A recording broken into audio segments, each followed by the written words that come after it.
At this time, I have the honor to present to you the moral leader of our nation. I have the pleasure to present to you Dr. Martin Luther King, Jr.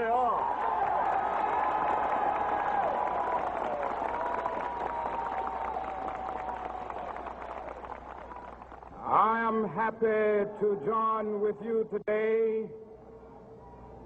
in what will go down in history as the greatest demonstration for freedom in the history of our nation.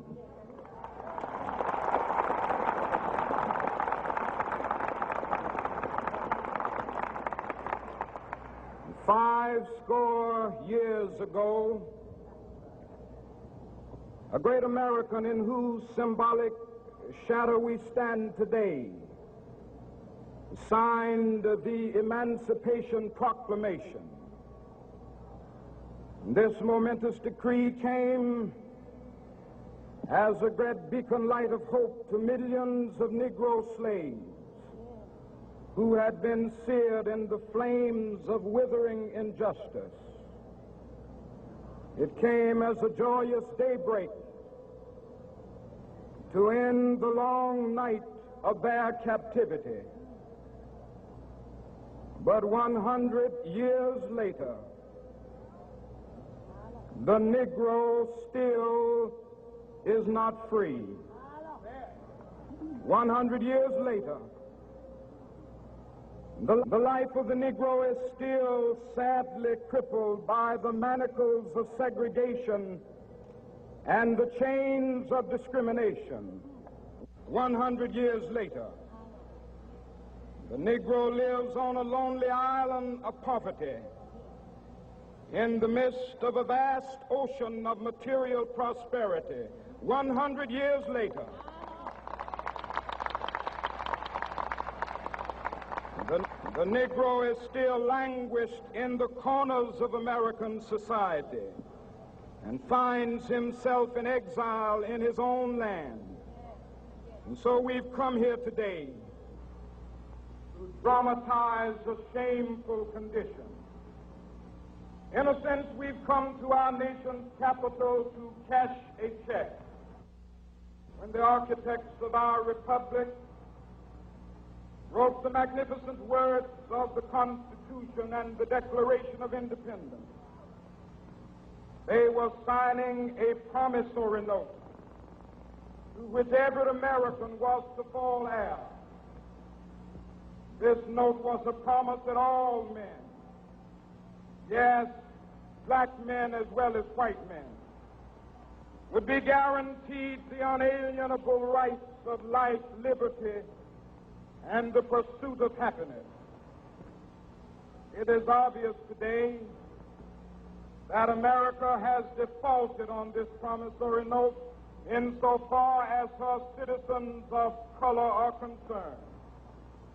Instead of honoring this sacred obligation, America has given the Negro people a bad check, a check which has come back marked insufficient funds.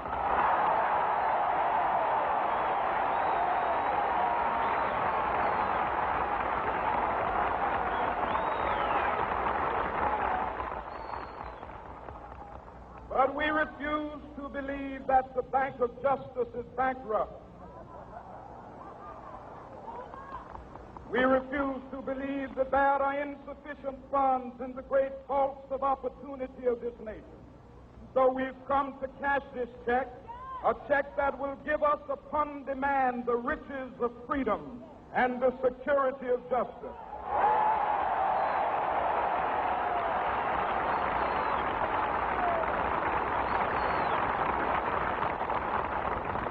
We have also come to this hallowed spot to remind America of the fierce urgency of now. This is no time to engage in the luxury of cooling off or to take the tranquilizing drug of gradualism.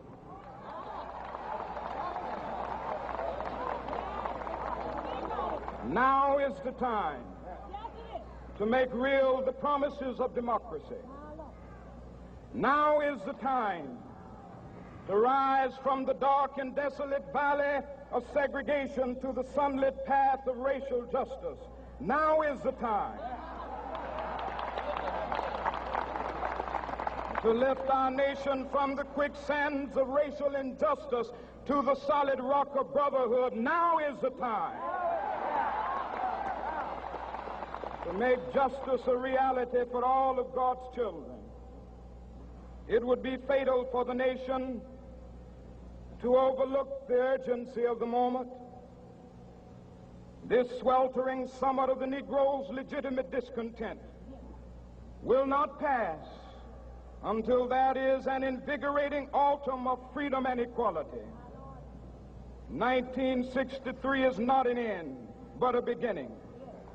Those who hope that the Negro needed to blow off steam and will now be content will have a rude awakening if the nation returns to business as usual.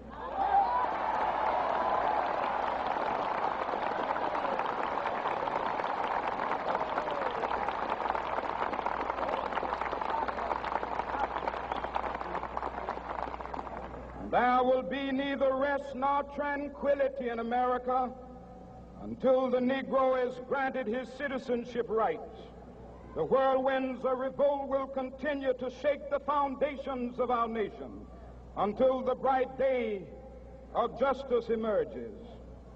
But that is something that I must say to my people who stand on the warm threshold which leads into the palace of justice. In the process of gaining our rightful place, we must not be guilty of wrongful deeds. Let us not seek to satisfy our thirst for freedom by drinking from the cup of bitterness and hatred.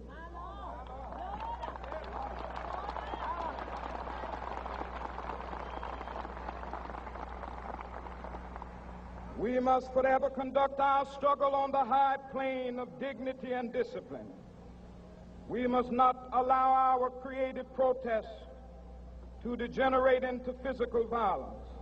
Again and again, we must rise to the majestic heights of meeting physical force with soul force. The marvelous new militancy which has engulfed the Negro community must not lead us to a distrust of all white people. For many of our white brothers, as evidenced by their presence here today, have come to realize that their destiny is tied up with our destiny.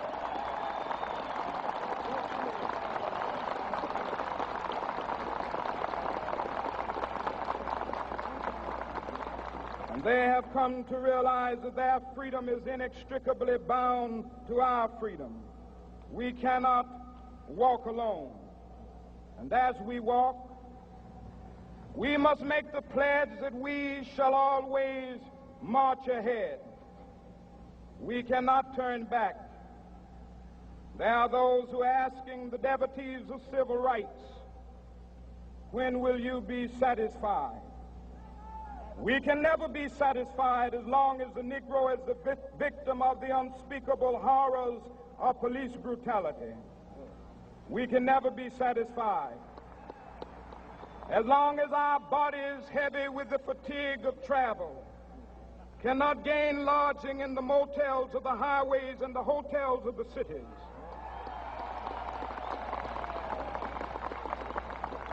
We cannot be satisfied as long as the Negro's basic mobility is from a smaller ghetto to a larger one. We can never be satisfied as long as our children are stripped of their selfhood and robbed of their dignity by signs stating for whites only.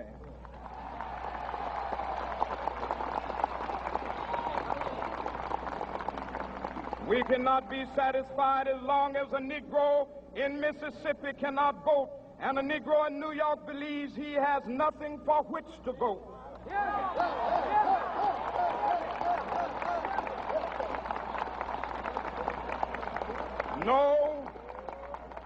No, we are not satisfied, and we will not be satisfied until justice rolls down like waters and righteousness like a mighty stream.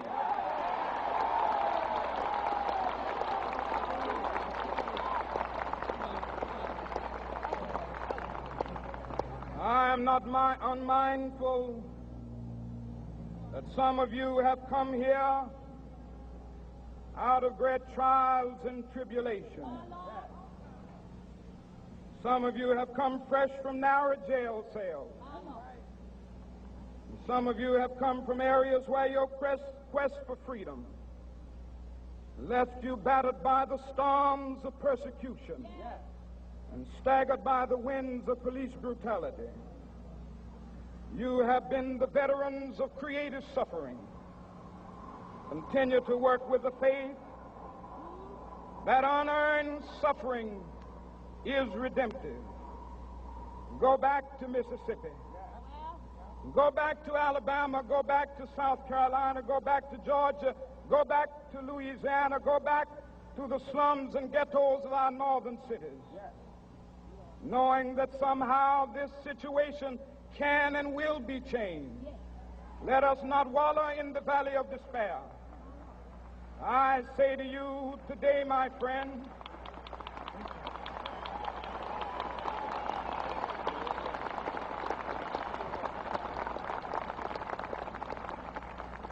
so even though we face the difficulties of today and tomorrow, I still have a dream. It is a dream deeply rooted in the American dream. I have a dream that one day this nation will rise up and live out the true meaning of its creed. We hold these truths to be self-evident, that all men are created equal.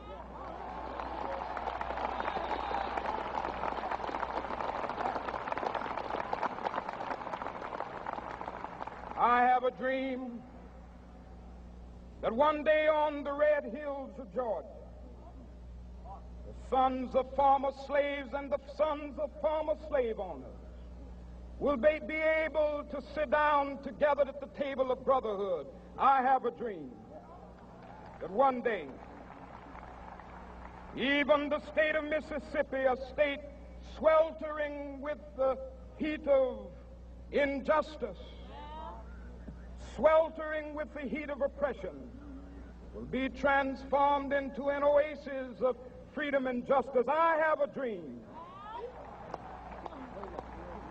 that my 4 little children will one day live in a nation where they will not be judged by the color of their skin, but by the content of their character. I have a dream today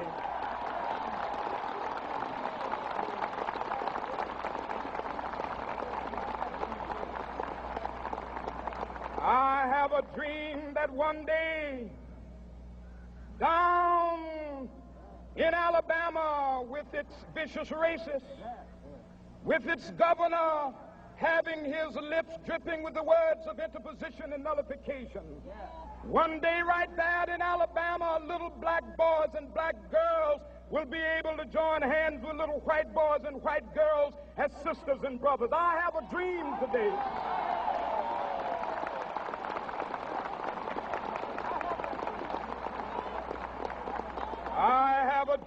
that one day every valley shall be exalted, and every hill and mountain shall be made low. The rough places will be made plain, and the crooked places will be made straight, and the glory of the Lord shall be revealed, and all flesh shall see it together. This is our hope. This is the faith that I go back to the South with. With this faith, we will be able to hew out of the mountain of despair a stone of hope. With this faith, we will be able to transform the jangling discords of our nation into a beautiful symphony of brotherhood. With this faith, we will be able to work together, to pray together, to struggle together, to go to jail together, to stand up for freedom together, knowing that we will be free one day. This will be the day. This will be the day when all of God's children will be able to sing with new meaning, my country, tears of thee. Sweet land of liberty, of thee I sing.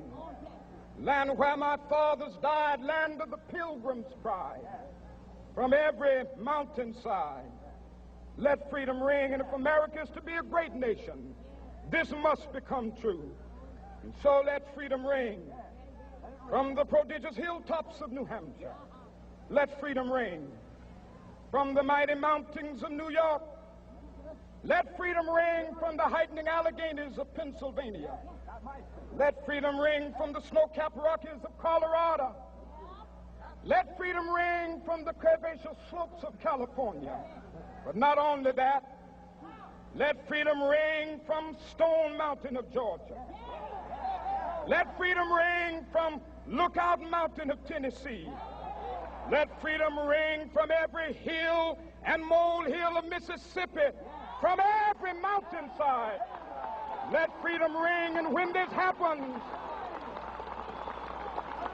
and when we allow freedom ring, when we let it ring from every village and every hamlet, from every state and every city, we will be able to speed up that day when all of God's children, black men and white men, Jews and Gentiles, Protestants and Catholics, will be able to join hands and sing in the words of the old Negro spiritual, free at last, thank God Almighty, we are free at last.